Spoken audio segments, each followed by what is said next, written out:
Welcome back to Nikki's Scrapbooking Adventures! Today we are going to be using the Gingham Foundry collection by Mind's Eye. And we are going to talk about scrap lifting. So scrap lifting in this community is where you see inspiration from somebody and then you decide to copy that layout in some way. Get inspiration. So I want to give credit where credit is due. Priscilla from I Love RTS posted this gorgeous layout using this collection. Now, I haven't actually played with this collection yet, so she really inspired me to go ahead and play with this collection. And she did such a fantastic job. I think her layout is stunning, that I'm pretty much going to copy it to a T. Thank you, Priscilla, for sharing your inspiration. It has inspired my entire layout. You're definitely going to see similar elements that she used, the same papers that she used, because she inspired me that much. When you are in a slump, I really encourage you to go and find someone else's layout to copy. Because they posted it on social media. You might have to ask for permission, but you should definitely give credit where credit's due and use their layout as inspiration. That's why I post all of my videos. I am trying to inspire you. Please, I would love to be scrap lifted. It is the biggest compliment I think anybody can get in this community. So, this is the layout. Look at how gorgeous. Just stunning. So, when I look at this layout, I literally picked the same background because I had that paper. I grabbed my Gingham Foundry paper because I had it still and I hadn't played with it. Then I notice a block here. There's a block, about a 10-inch block around, or 11-inch of darker paper. And then she put another block that's probably a 1/4 of an inch smaller, but it only covers 2/3 of the paper. I didn't have anything I liked to do that with, so I'm not going to go do that. And then she picked 2x3 photo mats, essentially, is what she did. And then she stitched around each of those, which I think is incredible. I will not be doing that, but I may end up using some stamps that look like stitches. Might as well. And I love these little strings. They're just chilling. I love that. So I probably will, once I've got my stamping done, everything's adhered, just go ahead and ball up some twine and set it there on each corner or something like that. So I picked the same paper for my base. The exact same paper for my base. Okay. And then this is also from Gingham Foundry. I cut this down to 11 by 11. So you can still see that outline of that gorgeous floral paper. Brings in the colors. Now, on hers, she had this gorgeous black, like almost dark blue, probably this navy background. I didn't have anything like that, so I just opted to use this, and I did actually end up searching in my stash for a darker blue color that it just nothing matched, and that's okay. So then her 6 blocks, or my 6 blocks, turned out to be 2.5 by 3.5. Yep. And I am using the exact same paper she did. And it turns out she cut really smart. This is double-sided paper, so she used both sides. That's genius. Genius. I don't know. I love it. I love this layout. So I'm going to go ahead and set up my blocks just like hers.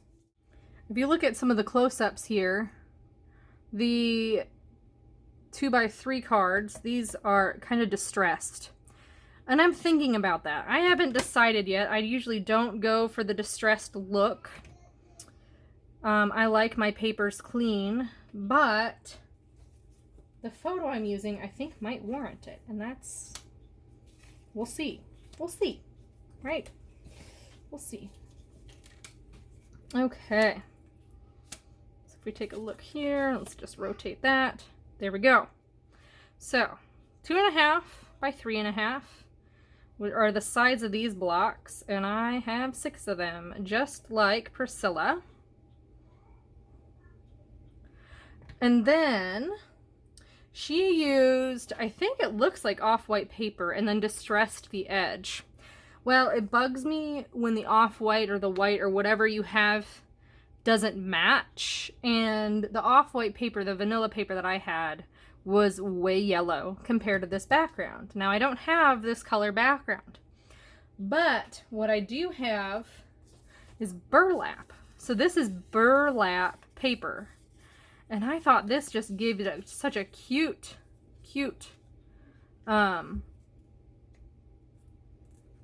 look. And this is just paper-backed burlap paper.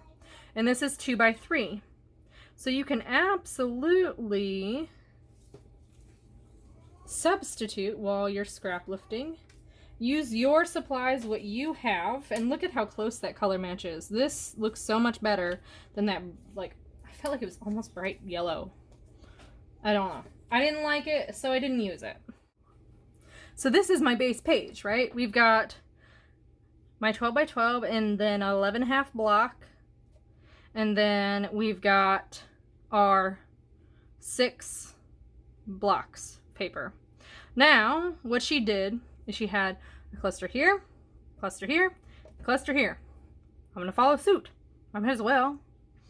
I bought a lot of this paper because when my mind's eye decided that they were not going to pursue making paper anymore, they had these for like $5 for 50 sheets. It was a lot of paper for a little bit of money. I absolutely took advantage. I'm also kind of sick of this now that I have so much of it. So I decided, okay, one of these sheets is just going to be fussy cut elements. So my cluster up here is going to land like that. Now I probably will have to pop this up on foam because, or at least the edges, this has some dimension to it more than a typical piece of paper. So it does kind of pop up. That's okay. I don't mind that at all. Not at all. And then I also got the chipboard for super cheap. So I thought this was cute. And I'll show you the picture in a minute after we get all of this built, because Priscilla on her post was like, well, I don't think I need a photo for this. And honestly, I don't think she does. It is so pretty. So here is this. I'm gonna tuck that in there. This was just a wood button, and then this is actually supposed to look like a bubble, which I think it does, but the blues match, so I'm just gonna kind of add it there. Kind of as a key ring holder is what I was picturing in my mind, because always and forever, there's a key locked to my heart, all that fun gooey stuff. I got another chipboard piece here, and that is going to land right about here. So these are from the Gingham Foundry pieces. And then I got a little baby that I die cut, and he's gonna rest on that heart. Oh, look at how sweet that is. Now, these are not from the Gingham Foundry. These papers are not. However, they were a 6x6 pad. I don't know the name, but the colors matched perfectly. You know what collection matches this Gingham Foundry right now? The Serenity collection from 49 Market. It is gorgeous. And I actually used some die cuts from it on this page, because why not? I needed some extra floral bits, so I went and grabbed them, because I only grabbed the ephemera. I thought I could add it to my other dark blue and gray kit. So yeah, I just pulled that out, had that pad of paper with it, Voila. Okay, lower cluster's not quite done yet. This is actually a button. I trimmed off the little dealie on the back. I'll have to put this on foam because it is going to go on top of my chipboard and right about there, because time is well spent together. Ha ha ha ha ha.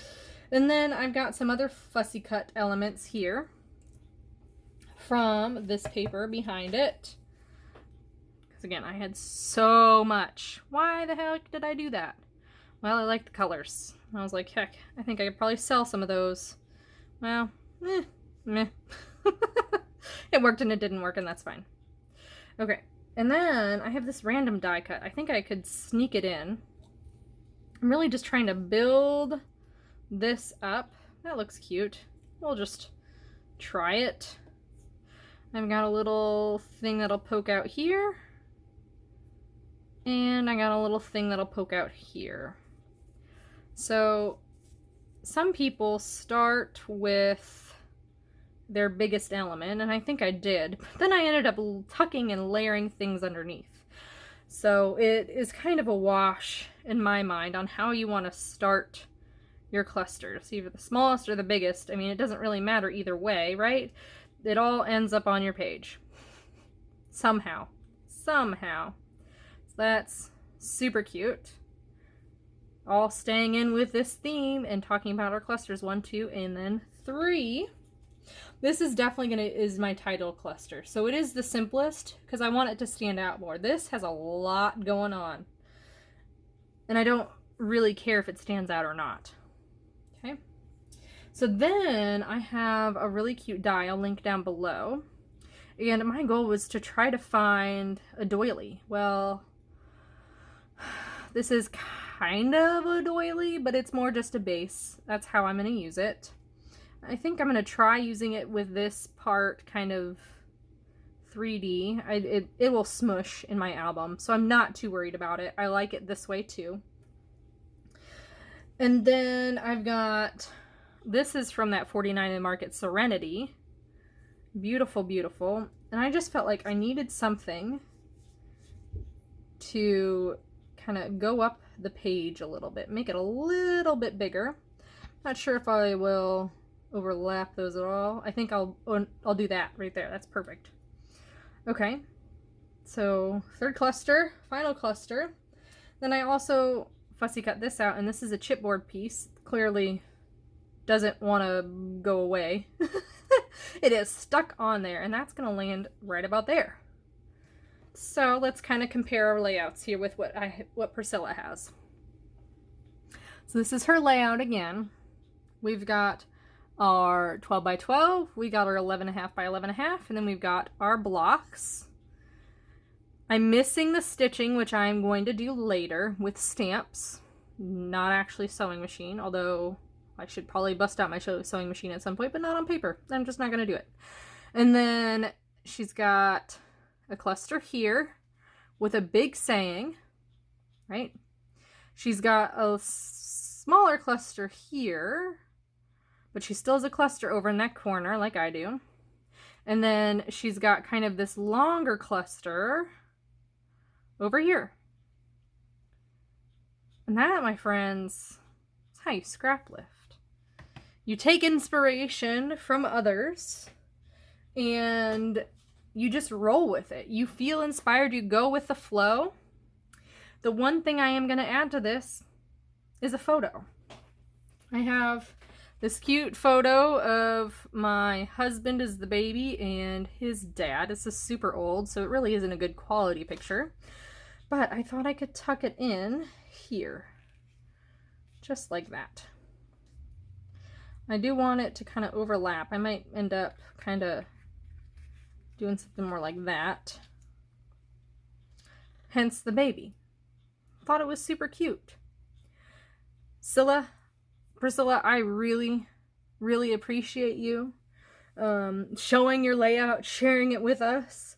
I was absolutely inspired. Absolutely inspired. If she has a YouTube channel, I'll definitely ask her, and I'll put her link down below. If you guys want to help support my channel, please like, comment, and subscribe. I'm trying to get to 750 subscribers by the end of the year. I'm just over 500. I really, really want to meet my goal, and I've only got a couple more months to do it. I hope you have a wonderful day, and I will see you next time.